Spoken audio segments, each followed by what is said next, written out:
ಎಲ್ರಿಗೂ ನಮಸ್ಕಾರ ಸ್ನೇಹಿತರೆ, ಅಡುಗೆ ಚಾನಲ್ಗೆ ಸ್ವಾಗತ. ಇವತ್ತು ಮಜ್ಜಿಗೆ ಮೆಣಸಿನ್ಕಾಯಿ ಅಥವಾ ಉಪ್ಪು ಮೆಣಸಿನ್ಕಾಯಿ ಹೇಗೆ ಮಾಡ್ಕೊಳ್ಳೋದು ಅಂತ ನಿಮಗೆ ತೋರಿಸ್ಕೊಡ್ತೀನಿ. ಈ ಥರ ನಾವು ಬಿಸಿಲಿದ್ದಾಗ ಮಜ್ಜಿಗೆ ಮೆಣಸಿನ್ಕಾಯಿ ಮಾಡಿ ಇಟ್ಕೊಂಡ್ರೆ ಒಂದು ವರ್ಷದ ತನಕ ನಾವು ಬಳಸ್ಕೋಬೋದು. ಹುಳ ಬರದೇ ಇರೋ ಥರ ಹೇಗೆ ಮಾಡ್ಕೋಬೇಕು ಅಂತ ತಿಳಿಸ್ತೀನಿ. ಯಾಕಂದರೆ ಕೆಲವೊಂದು ಮಜ್ಜಿಗೆ ಮೆಣಸಿನ್ಕಾಯಿ ಸ್ವಲ್ಪ ಥಂಡಿಗಾಲದಲ್ಲಿ ಹುಳ ಬಂದಂಗೆ ಆಗಿಬಿಡುತ್ತೆ. ಹಾಗಾಗಿ ಈ ಥರ ಮಾಡಿಕೊಂಡ್ರೆ 1 ವರ್ಷ ಅಲ್ಲ 2 ವರ್ಷ ಇಟ್ಕೊಂಡ್ರೂ ಚೆನ್ನಾಗಿರುತ್ತೆ. ಹೇಗೆ ಮಾಡೋದು ರುಚಿಯಾಗಿ ಅಂತ ನಿಮಗೆ ತೋರಿಸ್ಕೊಡ್ತೀನಿ. ನೋಡ್ತಾ ಇದ್ದೀರಲ್ವ, ಹಪ್ಪಳ ಸಂಡಿಗೆ ಜೊತೆಗೆ ಮಜ್ಜಿಗೆ ಮೆಣಸಿನ್ಕಾಯಿ ಇರಲೇಬೇಕು ಸ್ನೇಹಿತರೆ. ಬನ್ನಿ ನೋಡೋಣಂತೆ.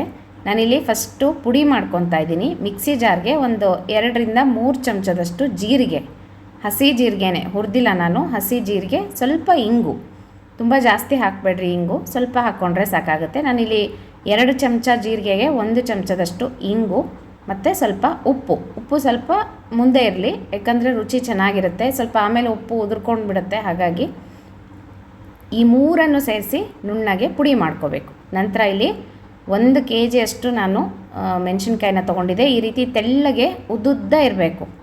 ದಪ್ಪ ಇದ್ದರೂ ನಡೆಯುತ್ತೆ, ಆದರೆ ಸ್ವಲ್ಪ ತೆಳ್ಳಗಿದ್ರೇ ತುಂಬ ಚೆನ್ನಾಗಿರುತ್ತೆ ಮಜ್ಜಿಗೆ ಮೆಣಸಿನ್ಕಾಯಿ. ಹಾಗಾಗಿ ಈ ಥರದ್ದು ಮೆಣಸಿನ್ಕಾಯಿ ಸಿಕ್ತು ನನಗೆ, ತೊಗೊಂಡು ಬಂದಿದ್ದೀವಿ. ನೋಡಿರಿ, ಈಗ ಒಂದು ದೊಡ್ಡ ಬೌಲಲ್ಲಿ ಒಂದು ಅರ್ಧ ಲೀಟ್ರಷ್ಟು ಮೊಸರು ಹಾಕ್ಕೊಂಡು ಒಂದು ಸ್ವಲ್ಪ ನೀರು ಹಾಕ್ಕೊಂಡು ಇದನ್ನು ಚೆನ್ನಾಗಿ ಕಡಿತಾ ಇದ್ದೀನಿ. ನಾನು ಕಡಿದು ಮಜ್ಜಿಗೆಯನ್ನು ಮಾಡ್ಕೊತಾ ಇದ್ದೀನಿ. ಒಂದು ಅರ್ಧ ಲೀಟ್ರಷ್ಟು ತೊಗೊಂಡಿದ್ದೀನಿ ನಾನು. ಒಂದು ಒಂದೂವರೆ ಕೆ ಜಿ ಮೆಣಸಿನ್ಕಾಯಿಗೂ ಸಾಕಾಗುತ್ತೆ. ತುಂಬ ಜಾಸ್ತಿ ಮಜ್ಜಿಗೆ ಆದರೂ ಅದು ಉಳಿದ್ಬಿಡುತ್ತೆ. ಅದು ಎಷ್ಟು ಹೀರ್ಕೊಳ್ಳುತ್ತೋ ಅಷ್ಟೇ ಮಾತ್ರ ಮಿಕ್ಕಿದ ಮಜ್ಜಿಗೆ ಹಾಗೆ ಉಳಿಯುತ್ತೆ. ಅದಕ್ಕೋಸ್ಕರ ನೋಡ್ಕೊಳ್ರಿ, ಒಂದು ಅರ್ಧ ಲೀಟ್ರ್ ಫಸ್ಟ್ ಮಾಡಿಕೊಂಡು ಮಜ್ಜಿಗೆಯನ್ನು, ಆಮೇಲೆ ಇನ್ನೊಂದಷ್ಟು ಬೇಕಾಯಿತು ಅಂದರೆ ಮತ್ತೆ ನಾವು ಮೊಸರನ್ನು ಹಾಕ್ಕೊಂಡು ಮಜ್ಜಿಗೆಯನ್ನು ಮಾಡಿಕೊಂಡು ನೆನೆಸ್ಬೋದು. ಈಗ ಎಲ್ಲ ಮೆಣಸಿನ್ಕಾಯಿನೂ ಈ ಥರ ಸೀಳ್ಕೊಂಬಿಟ್ಟು ಮಧ್ಯದಲ್ಲಿ ಬೀಜ ಇರುತ್ತೆ, ಅದನ್ನು ಸ್ವಲ್ಪ ತೆಕ್ಕೊಂಬಿಡಬೇಕು. ಇಲ್ಲಾಂದರೆ ತುಂಬ ಖಾರ ಆಗಿಬಿಡುತ್ತೆ. ಕೆಲವೊಂದು ಖಾರದ ಮೆಣಸಿನ್ಕಾಯಿ ಇರುತ್ತಲ್ಲ, ಇಲ್ಲಿ ಮಾಡ್ತಾ ಇರೋದು ನಮ್ಮಮ್ಮ. ಅಮ್ಮ ಆವಾಗ ಸಂಡಿಗೆ ಹಪ್ಪಳ ಮಾಡೋದಕ್ಕಂತ ಬಂದಿದ್ರಲ್ಲ, ಆಗ ಮೆಣಸಿನ್ಕಾಯಿನ ಬಳ್ಳಾರಿಯಿಂದನೇ ತೊಗೊಂಬಂದಿದ್ದಾರೆ.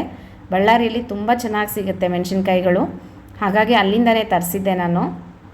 ಈಗ ನೋಡಿರಿ, ಬೀಜ ಎಲ್ಲ ತೆಗಿತಾ ಇದ್ದಾರಮ್ಮ. ಅದು ಅವ್ರಿಗೆ ತುಂಬ ರೂಢಿ. ನಾನು ಅದೇ ಹೇಳ್ತಾ ಇದ್ದೆ, ಖಾರ ಆಗುತ್ತಮ್ಮ ಕೈ ಅಂತ. ಅಯ್ಯೋ, ನಮ್ಗೆ ಈ ಚಮಚ ಇದೆಲ್ಲ ಆಗಬರಲ್ಲ ಅಂತಾರೆ ನಮ್ಮಮ್ಮ, ಕೈಯಿಂದನೇ ತೆಗಿತೀನಿ ಅಂತ. ಅವ್ರಿಗೆ ಈ ಥರ ಮಾಡಿ ರೂಢಿ ಮುಂಚೆಯಿಂದನೂ. ಹಾಗಾಗಿ ನಮಗಾದರೆ ಕೈಯೆಲ್ಲ ಉರಿ ಬಂದುಬಿಡುತ್ತೆ ಸ್ನೇಹಿತರೆ, ಬೀಜ ಎಲ್ಲ ತೆಗಿಲಿಕ್ಕೆ. ಹಾಗಾಗಿ ನೋಡಿರಿ, ಈಗ ಎಲ್ಲ ಮೆಣಸಿನ್ಕಾಯಿನೂ ಸ್ವಲ್ಪ ಬೀಜಗಳನ್ನ ತೆಕ್ಕೊಂಡ್ರೆ ಒಳ್ಳೆಯದು. ಯಾಕಂದರೆ ಕೆಲವೊಂದು ತುಂಬ ಅಂದರೆ ತುಂಬ ಖಾರ ಇರುತ್ತೆ. ಹಾಗಾಗಿ ಆಮೇಲೆ ಮಜ್ಜಿಗೆ ಮೆಣಸಿನ್ಕಾಯಿ ತಿನ್ನೋದಕ್ಕೆ ಆಗೋಲ್ಲ ನಮಗೆ. ಹಾಗಾಗಿ ಸ್ವಲ್ಪ ಬೀಜಗಳನ್ನು ತೆಕ್ಕೊಳ್ಳೋದೇ ಉತ್ತಮ. ತುಂಬ ಜಾಸ್ತಿ ಬೇಡ, ಸ್ವಲ್ಪ ತೆಕ್ಕೊಂಡು ಹೀಗೆ ಅದರೊಳಗೆ ನಾವು ಪುಡಿ ಮಾಡ್ಕೊಂಡಿದ್ವಲ್ಲ, ಜೀರಿಗೆ, ಇಂಗು, ಉಪ್ಪು ಅಷ್ಟೇ. ಕೆಲವರು ಮೆಂತ್ಯ ಹಾಕ್ತಾರೆ, ಧನಿಯಾ ಹಾಕ್ತಾರೆ. ಅದು ಏನಾಗುತ್ತೆ ಅಂದರೆ ಸ್ನೇಹಿತರೆ, ಈಗ ಪರವಾಗಿಲ್ಲ, ಬೇಸಿಗೆಯಲ್ಲಿ ಸ್ವಲ್ಪ ಥಂಡಿಗಾಲ ಬಂದಾಗ ಹುಳ ಬಂದಂಗೆ ಆಗಿಬಿಡುತ್ತೆ ಮೆಣಸಿನ್ಕಾಯಿ ಎಲ್ಲ. ಹಾಗಾಗಿ ನಾವು ಧನಿಯಾ, ಮೆಂತ್ಯ ಇದೇನೂ ಹಾಕೋದಿಲ್ಲ. ನೋಡಿರಿ, ಈಗ ಚೆನ್ನಾಗಿ ಮೆಣಸಿನ್ಕಾಯಿನ ಆ ಮಜ್ಜಿಗೆಯಲ್ಲಿ ಮುಳುಗಿಸಿ ಒಂದು ನೈಟ್, ಓವರ್ ನೈಟ್ ಫುಲ್ ಇಟ್ಬಿಟ್ಟಿದ್ವಿ. ನೆಕ್ಸ್ಟ್ ಡೇ ಮಾರ್ನಿಂಗು ಬೆಳಗ್ಗೆ ಈ ಥರ ಬಿಸಿಲಿಗೆ ಒಂದು ಕವರ್ ಮೇಲೆ ಒಣಗಿಸ್ಬೇಕು.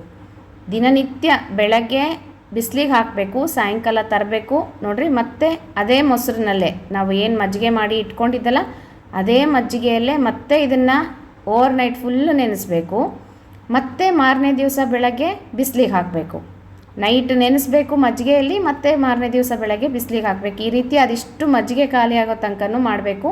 ಮೆಣಸಿನ್ಕಾಯಿ ತುಂಬ ಬೆಳ್ಳಗೆ ಒಣಗ್ಕೊಳ್ಳುತ್ತೆ. ಈಗ ಕಾಣಿಸ್ತಾ ಇದೆ ನಿಮಗೆ ಅಲ್ವಾ, ಕೆಲವೊಂದೆಲ್ಲ ಮೆಣಸಿನ್ಕಾಯಿ ಬೆಳ್ಳಗಾಗಿದೆ.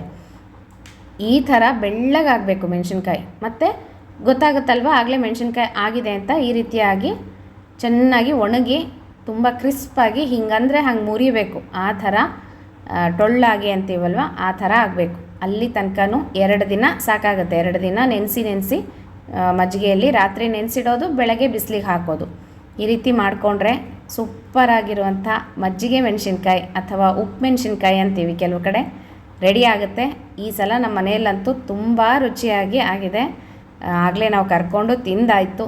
ತುಂಬ ಟೇಸ್ಟಾಗಿರುತ್ತೆ. ಮೊಸರನ್ನಕ್ಕಂತೂ ಒಳ್ಳೆ ಕಾಂಬಿನೇಷನ್ ಇದು. ಮತ್ತು ಮಜ್ಜಿಗೆ ಹುಳಿ ಮಾಡಿದಾಗ, ತೊವ್ವೆಗಳನ್ನು ಮಾಡಿಕೊಂಡಾಗ ತುಂಬ ಚೆನ್ನಾಗಿರುತ್ತೆ ಸ್ನೇಹಿತರೆ. ನೀವು ಒಂದು 1/4 kg ಅಷ್ಟು, ಅರ್ಧ kg ಅಷ್ಟು ಮೆಣಸಿನ್ಕಾಯಿ ಸ್ವಲ್ಪ ತೆಳ್ಳಗಿರುತ್ತಲ್ಲ, ಖಾರ ಕಡಿಮೆ ಇರೋದು ತಂದ್ಕೊಂಡು ಮಾಡ್ಕೊಳ್ರಿ. ತುಂಬ ಚೆನ್ನಾಗಾಗುತ್ತೆ. ಈ ರೀತಿಯಾಗಿ ಮಾಡಿ ನೋಡಿರಿ ಸ್ನೇಹಿತರೆ. ಇಲ್ಲಾಂದರೆ ಸ್ವಲ್ಪ ಇತ್ತು ಅಂದರೆ ಮೆಣಸಿನ್ಕಾಯಿ ಅದಷ್ಟೇ ಫಸ್ಟ್ ನೀವು ಟ್ರೈ ಮಾಡಿ ನೋಡಿರಿ. ಚೆನ್ನಾಗಿ ಬಂತು ಅಂದರೆ ಇನ್ನೊಂದಷ್ಟು ಮಾಡ್ಕೋಬೋದು.